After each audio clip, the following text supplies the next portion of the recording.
The ultimate mystery. It isn't where we came from or, how we got here. I think the real mystery, the one that matters, is what happens when we leave. Specifically, what happens at that exact moment the lights go out, when the brain shuts down, when you hit clinical zero.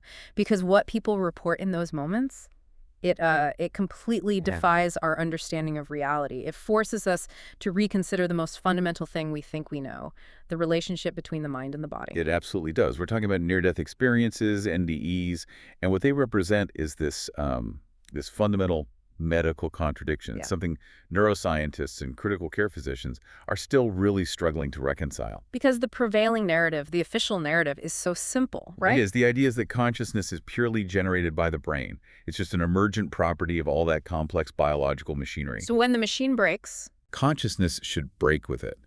When the brain is compromised, when it's starved of oxygen, or when it reaches clinical death, which, we define as a lack of measurable electrical activity, consciousness should become chaotic. fragmented, maybe hallucinatory. Just completely non-existent. Gone. But instead, we have millions of accounts from all over the world detailing the exact opposite. People report a highly lucid, structured, organized consciousness. It's not just a flicker, it's an expansion. An expansion, that's the perfect word for it. I mean, you take the case of Anita Moorjani. She was in a coma. Her body was just ravaged by end-stage lymphatic cancer. And she described floating above her own body, watching the doctors work on her. She talked about having 360-degree peripheral vision of the entire hospital room. I mean, she was describing things with just astounding clarity. While her organs were failing and her brain was, for all intents and purposes, flatlining. And that supernormal lucidity, that's what pushes this whole thing beyond our current models. This isn't just the last gasp of a dying brain firing off some chemicals. Because hallucinations aren't like that. No. Hallucinations are typically random, they're personalized, fragmented. NDEs, on the other hand, are often very structured, very organized, and they share these common themes across cultures. But the real data point, the one that really challenges the materialist view, are the veridical details. Veridical meaning they can be proven. Meaning details that can be externally verified by people who are actually in the room, or sometimes even outside the room. Right, the details that are observed far away from the physical body. Details that the patient's normal senses, their eyes and ears, couldn't possibly have picked up. Precisely. There's that famous story, and look, it's often cited and it's often debated, but it's powerful. A woman who saw a single, very specific shoe on a hospital ledge outside her window, and a nurse later had to go retrieve it and confirmed, it was there. Or the patient who described the cardiac surgeon, that one's amazing. He said the surgeon was flapping his arms as if trying to fly. And the surgeon himself verified it. He said that was his specific, kind of unusual way of giving rapid instructions in the OR. He'd flatten his hands on his chest and point quickly with his elbows. Okay, let's pause there for a second, because this is where the critics always jump in. When we talk about these veridical NDEs, how robust is the verification process, really? Isn't this just anecdotal evidence? It could be confirmation bias, or maybe the brain just trying to reconstruct memories after the fact. And that is absolutely the necessary critique. It's the one you have to level every single time. If we're just relying on one or two sensational reports, the whole thing falls apart under scientific scrutiny. There are legitimate criticisms about the timestamp, for example. It's often really hard to confirm the exact micro-moment that description was made relative to the moment of true clinical brain death. So there's a window of ambiguity. There is. However, what's scientifically significant is the consistency. It's the sheer volume of these reports that share the same characteristics: lucidity, organization, and that expansion of awareness. All happening when there should be zero consciousness. The data points don't just disappear because the mechanism of verification is difficult. The fact remains, people are observing organized reality when the machine that supposedly generates observation is turned off. And maybe the most profound piece of evidence is the internal experience, the psychological one, the woman in the coma. She reported the sudden, complete disappearance of all the pain, all the discomfort, and this is critical, all the fear. That is the true psychological secret that gets revealed in these moments. The moment of what seems like annihilation is described not as a void, not as terror, but as being enveloped in this feeling of unconditional love. And that consistent shift, you see it regardless of culture or personal or religious background. It suggests that the terror of death is fundamentally linked to the physical struggle, the psychological struggle of the living mind. It's not about the state of being dead itself. So the moment the self is released from the body, the fear just dissipates completely. Okay, so if the brain, our supposed consciousness generator, is shutting down, but we're experiencing hyperreality, lucidity, profound serenity, then the official narrative that consciousness is the brain is just. It's inadequate, which forces us into what we call the unseen narrative. It forces us to consider a radical countersystem. We have to hypothesize that consciousness is not generated by the brain, but maybe it's merely received by it, that consciousness is a non-local force, something that pervades the universe, like gravity or electromagnetism, and the brain is simply the tuner, the receiver, like a television set. I like the TV metaphor. So if the brain is the television, what happens when the TV is damaged? Well, if the television gets smashed or the electricity cuts out, the screen goes dark, right? Or the picture becomes all snowy and distorted. But the transmission, the broadcast signal itself, that remains perfect. It continues to pervade the space. The NDE suggests that when the physical receiver, the brain, fails, the consciousness that was tuned in is suddenly released, and it operates independently in a perfect lucid state just for a moment, untethered from the faulty biological hardware. So our mission today is to unpack the systems, the philosophical and metaphysical frameworks that have always accounted for this unseen narrative, from, ancient Hermetic teachings to Eastern wisdom. These are the operating manuals for reality that start with the assumption that this non-local consciousness is the true underlying reality. And the reason this idea of a non-local unified consciousness is so shocking to the Western mind is because of how we fundamentally define ourselves.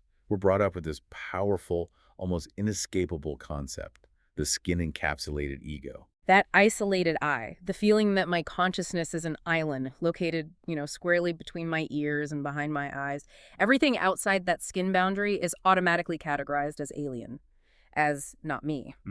We are, as Alan Watts put it, an isolated center of awareness locked in a bag of skin. And that inheritance, that sense of being an island, it creates a self-fulfilling prophecy of conflict. It sets up what he calls a fundamental sensation of hostility and estrangement toward the external world. Our entire cultural discourse is framed in terms of battle. We have to confront reality, we have to face the facts, we engage in the conquest of nature. It's a constant battle array, us versus or as an external world that we see as separate and, potentially hostile. And that hostility, it stems from a basic failure of perception, one that's actually enforced by our own sophisticated tools for knowledge.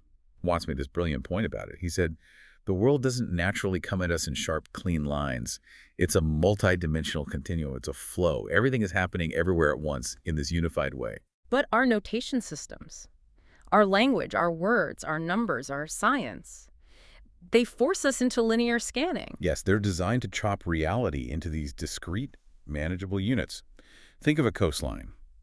In reality, it's a single, winding, infinitely complex line, but to measure it, or to describe it in words, you have to start at point A and proceed linearly to point B. You're ignoring the rest of the flow to do that. So that's the limitation of intellectual life. We prioritize what is noteworthy, notated, and noticed, which means we select this tiny sliver of reality and we ignore everything else as just background noise. And that selective attention is the very mechanism that convinces us we're separate beings. We are scanning for trouble, for the discrete dangers, the things that need to be named, and we ignore the vast, silent, continuous flow of the Tao, the continuous space where the rocks aren't. We're confusing the map for the territory. The map is necessarily linear and limited. It's designed for that intellectual scan. But we mistake the scan for reality itself. And the secret that destroys this whole idea of the isolated ego is the fact of inseparability. You can't meaningfully separate self and other. They aren't distinct entities. They're an organism environment, a unified field of behavior. You can't describe the behavior of a wave without describing the ocean. They're implicitly one thing, even though they're explicitly different. It's the secret conspiracy, as he calls it. Inside and outside look nothing alike, but they fundamentally go together, like the crest and the trough of a wave or the front and the back of a cat. You cut them apart, and meaning just disappears.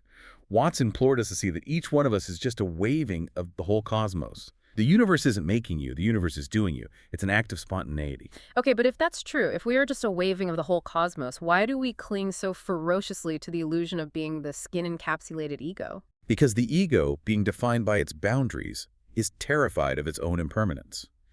If I am this isolated temporary island, the thought of that island dissolving back into the ocean is, well, it's terrifying. That anxiety is the engine.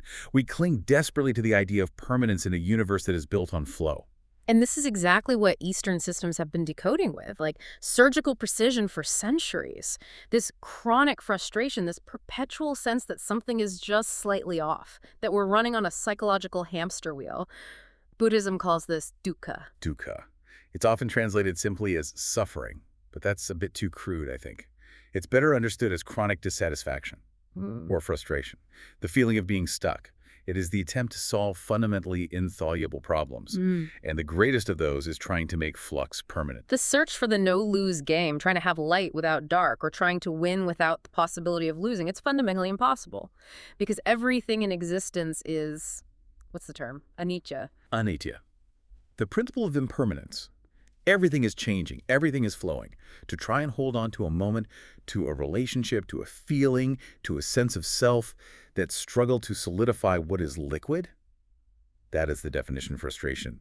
And the psychological kicker is that this whole pursuit of permanence is rooted in denying anatman, the doctrine of non-self. Non-self, meaning there is no fixed, eternal, unchanging essence called I. The thing that is doing the seeking, the ego itself, is constantly falling apart, changing, and flowing. Exactly. So when you try to make yourself permanent, when you try to make things stick, that very effort, that struggle against impermanence is the frustration. That is dukkha. The suffering isn't the change itself. It's the resistance to the change. And the NDE provides the evidence. The moment the struggle stops, the fear and that sense of the isolated self, it just dissipates. This cultural divergence over the nature of self and impermanence, it's reflected perfectly in the Western conception of the universe itself. We all grew up with the monarchy model, whether we call it theological or scientific. Right. It's the popular image of God as the master technician, or the king of the universe. It's a political metaphor applied cosmically. We are subjects or artifacts or little clay figurines created by a boss who stands outside the system. He knows how he did it, and we are fundamentally under his external authority. And that model leads to some very specific and often, frankly, toxic conclusions about nature and humanity. It implies a deep distrust. The king, or the celestial engineer, is responsible for everything, including the evil and the flaws. So we become flawed subjects, sin-filled products, and we can't trust our own nature. We're told we must constantly hold a club over yourself, or you will inevitably devolve into barbarism. And even when we secularize this model, transitioning from the celestial king to the fully automatic mechanism of a stupid, uncaring universe, the individual relationship didn't really change. We replaced an authoritative ruler with just, blind, uncaring energy. In both scenarios, the individual doesn't really belong. They're just thrown into a vast system that is alien, external, and arbitrary. And this is where that historical irony, the thing that connects back to our NDE discussion, becomes so apparent. If the highest spiritual realization is this unified consciousness, this recognition that your real self is the total energy of the world, that I and the Father are one, then why did organized Western religion, Christianity in particular, handle that discovery in the way that it did? Jesus had what the Gospel of St. John clearly suggests was a colossal mystical experience. Before Abraham was, I am. That's a statement of non-local, eternal, absolute self-awareness. But the institutional response was to immediately put him on this unique, singular pedestal. They declared this was the one man who ever was God and nobody else can be. It turned a universal, democratically available possibility, the realization of the eternal self, into a unique historical exception. And that act, that single historical move, effectively nullified the potential for everyone else. It stopped the gospel cold. Instead of encouraging everyone to find their own innate divine nature, their I amness, they created a religion about Jesus. It made his example ineffective for the realization of the masses. And it maintained the monarchy model, allowing people to keep searching for an external boss to push responsibility onto. Okay, so contrast that monarchy model with the Hindu understanding of the cosmos, which moves from mechanism to pure drama. Leela. Leela. It means play or sport. In the Hindu view, the universe is not an artifact created by some separate maker. It's the drama of Brahman, the divine self, who is pretending to be lost in the world, pretending to be all of us. John Jones, Mary Smith, the mountains, the rivers. The entire purpose of existence is the adventure, the agony, the tragedy, the pleasure. It's a successful play because the actor, Brahman, has completely convinced himself that the act is real. And this solves the problem of evil and suffering without having to resort to an external flawed king. I mean, if God were a king who inflicted evil on his subjects, that would be unjust.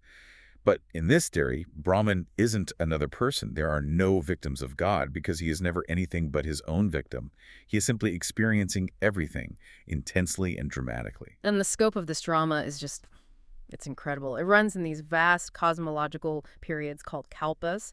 One cycle of creation and dissolution lasts 4,320,000 years. It's a game of hide and seek, the in-breath and the out-breath of Brahma, the absolute consciousness. Brahma breathes out, the universe unfolds, Brahma breathes in, everything dissolves back into latent potential. And when Brahman rests, it knows who it is. Mm-hmm. But that eternal knowing is considered, a bit boring in its perfection. So Brahman says, this is rather dull, let's get mixed up again. And the cycle starts all over. And we, apparently, are currently in the final, shortest, and most difficult period of the current cycle, the Kali Yuga, the Age of Darkness. The Kali Yuga started about 5,000 years ago. Hindu cosmology divides the Kalpa into 4 yugas: the Age of Perfection, Age of Three-Quarters, Age of the Half, and finally this one, the Age of Darkness. The defining feature of the Kali Yuga is a massive decline in virtue, integrity, and knowledge. It's the time when everything bad triumphs, when the forces of fragmentation and chaos are at their absolute peak, right before the whole thing is dissolved and the cycle resets, allowing Brahman to wake up and say, wow, what an adventure that was. Time for a nap. That dramatically detailed system is so different from our monarchy model. But the Taoist model offers a third profound perspective, the completely organic model. Right. If the West has the king and Hinduism has the actor, Taoism has the organism. The Tao means the course of nature, or the way. It is defined by Tujan, which translates as of itself so, or spontaneity. It's a completely democratic, self-organizing theory of nature. Nature has no boss. The Tao flows everywhere. It loves and nourishes all things but does not lord it over them. So the highest form of achievement isn't forceful control, but effortless flow. Like water seeking the line of least resistance. It's the exact opposite of our Western obsession with managing and micromanaging our existence. And this organic, spontaneous model brings us full circle back to the idea of non-local consciousness. The esoteric Hermetic tradition, going all the way back to Hermes Trismegistus, makes this unified, spontaneous consciousness the fundamental postulate. It's the principle of mentalism. The universe is mental and exists entirely in the mind of the all, which is infinite living mind. So if the universe is mental, that would explain why the NDE patient can experience lucidity outside the brain, why psychic phenomena might exist, why thought seems to mold reality in ways physics can't quite account for. The universe is just a mental creation within this gigantic thinking system. And this reframes the meaning of natural law. What we call the iron laws of physics are simply the operating rules of this gigantic mind. They're not arbitrary commandments from an external king, but the inherent consistent patterns, what the Chinese call Li, the organic order of how this mind processes reality. It's an orderly system, but its order is not legally defined, which is why the Tao is described as Wu-Tzu lawless, in the sense that it transcends specific, positive, external law. It is a law unto itself. Okay, so if the ultimate reality is mind, if the all is infinite living mind, then thought is not just a byproduct. Thought is the fundamental cause substance. This is the radical core of New Thought, the law of attraction, and the foundational teachings of someone like Neville Goddard. Goddard basically takes the Hermetic premise, the universe is mental, and provides the practical application manual for it. He defines I am as the self-definition of the absolute, the fundamental cause substance. You, the listener, are that which is manifesting in legions of forms or concepts of itself. You are the absolute consciousness defining itself as a temporary individual entity. And if you are the cause substance, then your current reality, every single aspect of your life, is molded by determined imagination. The practical instruction from Goddard sounds deceptively simple. Assume the feeling of the wish fulfilled. It's about being possessed by that feeling until it crowds all other contradictory ideas out of your consciousness. And we should probably go into the mechanics here, because assume the feeling is so easily misinterpreted. It's not just smiling and repeating affirmations. Goddard's technique is much more precise, more strategic. He advocates for using essets, the state akin to sleep. This is that drowsy twilight state, just before you fall fully asleep or just after you wake up, when your voluntary critical faculty is temporarily suppressed. Why is suppressing the critical faculty so essential? Because the subconscious mind, which Goddard calls the creative power, is completely controlled by suggestion. But it has to be a sincere suggestion. If you stand in the middle of the day repeating, I am wealthy, while your critical mind is shouting, liar, look at your bank account, the suggestion is just rejected. But in SATs, That critical mind is asleep. So you use mental conversations, imagining the exact conversation you'd have if the wish were already fulfilled. Or you imagine the feeling of your hand holding the desired object, or a congratulatory hug from a friend. So it's not about forcing the thought, it's about inhabiting the feeling, the psychological state of the finished fact until the subconscious accepts it as the new reality. And that acceptance then compels the outer world to rearrange itself to match the internal assumption. Correct. The responsibility is just amplified to a cosmic scale. Your current reality is the inevitable result of your unconscious assumptions, your lack of awareness of your I amness. By taking conscious control of your imagination and focusing your attention on a desired outcome, you stop being a victim of external circumstance and become the intentional master of your fate. You're leveraging the fundamental principle that the universe is mentally. But this leads to the central paradox of, well, all spiritual discipline. If thought is the cause and we are already the I am and everything is spontaneous, why do we need any techniques at all? Why do we need zazen or cerces or chanting mantras? It's the ultimate cosmic joke, isn't it? And Zen philosophy addresses this head-on. The techniques are often just skillful devices, upaya they're called. They're designed specifically to slow you down, to distract your intellectual mind, and to lead you back to the present moment, back to where you already are and where the solution already resides. It sounds like trying to force yourself to fall asleep or constantly checking your meditation timer. The effort itself is what defeats the purpose. That's the perfect analogy. The Zen master Dugan articulated this so beautifully. He said, do not practice Seizen sitting to attain Satori, awakening. Sit just to sit. This already practicing Seizen is being a Buddha. If you try to attain a result, you are imposing something unnecessary. It's like painting a beautiful lily gold. You're just overdoing it. But how do you stop desiring when the very act of trying to stop is just desiring not to desire? It feels like a psychological squirrel cage. It's the dukkha engine running on spiritual fuel. The frustration is the desire for the result. The Zen realization is that the flow of the Tao, the absolute reality, is the flow of the present. Trying to get into accord with the flow means you're already deviating from it because you're assuming you are currently out of accord. The ultimate the ultimate paradoxical query, is the realization that you cannot be anywhere else but in eternal now. Even when you think about the past or the future, you are doing it now in this moment. There's nowhere else to be. And this realization is the core of the Zen discipline that's designed to overcome what Watts called social nervousness, the anxiety that's created by the psychological feedback system. It's that cycle of worrying about worrying. The mind thinking about thinking. It's when you become self-conscious, watching yourself act, monitoring your posture, judging your words before they're even spoken. That self-consciousness creates the stutter, the hesitation, the block that destroys genuine spontaneity. Wait a minute, if I stop watching myself act, won't I just devolve into, I don't know, socially inappropriate or chaotic behavior? Is Zen truly asking us to abandon moral effort entirely and risk becoming barbarians? That seems reckless. And that is the essential, reasonable Western fear. It's based entirely on the monarchy model. If the king isn't watching, the subjects are going to riot. Yeah.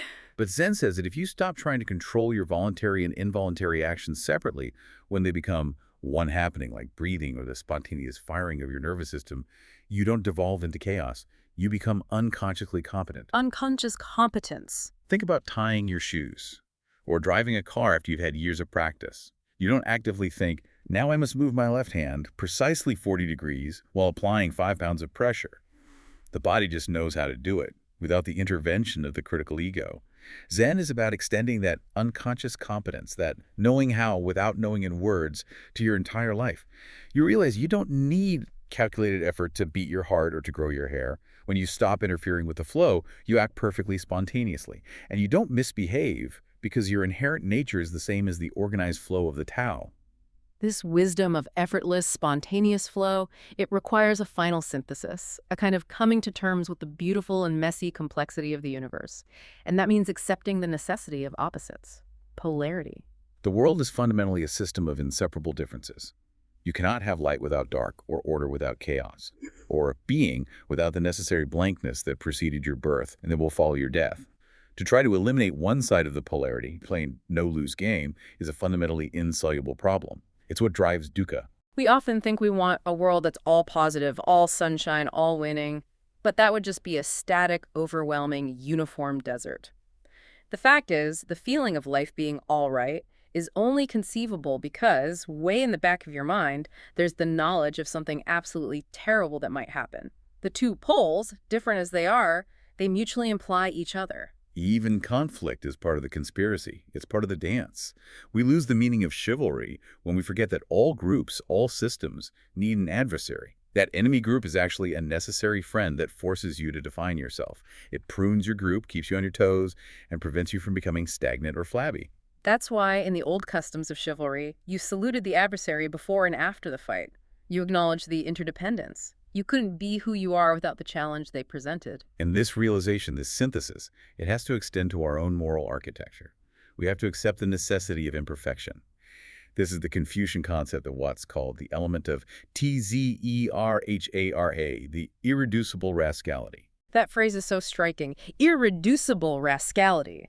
It speaks to the recognition that we are fundamentally flawed beings, and that's okay. Confucius maintained that the truly human-hearted person, the wise person, has a slight touch of rascality, like having just the right amount of salt in a stew. It provides necessary flavor and edge. Trying to be wholly righteous, or what we would call a goody-good, is going beyond humanity. It's trying to be something that isn't human, a plaster saint. And those people, the excessively pious, they're the thieves of virtue. They steal the virtue because their perfection is unnatural, impossible, and therefore it's either hypocritical or brittle. We see the historical evidence of this everywhere. The failure prohibition, the attempt to enforce purely angelic behavior, only resulted in the opposite. It evoked hordes of devils to restore the necessary balance. True wisdom is a mature balance. It's a blend of love and selfishness, reason and passion, perfection and rascality. Trying to live solely on one side of the polarity is what creates anxiety and rigidity. And this brings us back to the ultimate spiritual teaching, the final frame for this entire reality. The Hindu word Maya. We usually translate Maya in a negative sense, as illusion or delusion. But the word also means magic, art, or delineation. The world, according to this synthesis, is a perfectly good illusion, much like a theatrical performance, an amazing work of art created by Brahman. So the world isn't real in the sense that it's eternal and permanent, but it is real in the sense that it's a profound shared experience, a temporary masterpiece. Exactly. And the key to liberation, Mokan, the freedom that NDE patient experiences, is knowing this fact. You can afford to get completely mixed up in life, to fall in love, to mourn, to get intensely involved in the tragedies. You can afford all of it if you know it's an illusion. You're detaching in the truest sense, not by standing aside coldly, but by going with the whole flow and not resisting its change. You are accepting the play for what it is. And that acceptance of the illusion brings us back perfectly to the NDE realization. When you wake up from the hallucination of being the skin-encapsulated ego, the little temporary island, and realize that your central self is the eternal self of the universe. The vast, flowing thing you see far off with great telescopes, the same principle that organized your body. You realize, why, that is me. You are the eternal thing that comes and goes. You are the flowing vibration of the universe, the continuous waving. And in knowing that, you know that you'll never die. The person who is here now was never born, and the person who is going to die is not the one who is you now.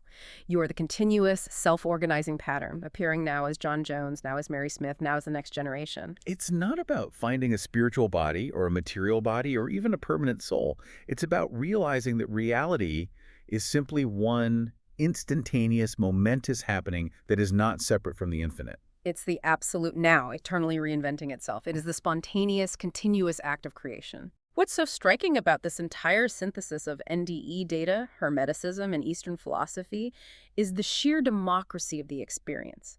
The highest spiritual realization, cosmic consciousness, is the recognition that your real self is the total energy of the world, and that you and the total energy are one. And we covered the historical irony earlier. Jesus, the great exemplar of this discovery in the West, said, "I and the Father are one." He understood his self was the eternal self.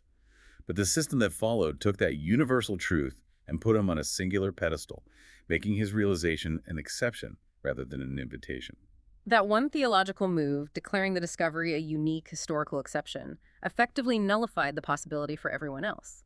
It kept the masses in the monarchy model, allowing them to constantly search for an external boss, someone else to push the responsibility onto, instead of acknowledging the infinite, eternal power flowing through them right now. And that refusal to accept our own divine nature, that reluctance to step off the pedestal of the chosen one and realize that we are the flow. That is the fundamental source of contemporary anxiety. It's the dukkha engine, running on the fuel of external authority. So we have to ask you, the listener, today, what deep, uncomfortable truth about your own infinite nature are you actively ignoring today, just to stay comfortable and avoid the terrifying but ultimately liberating fear of the temporary, separate self? Because the simple truth is, you can always wake up. You can always wake up. This episode is powered by Neon Core Media for stories they said were too real to tell.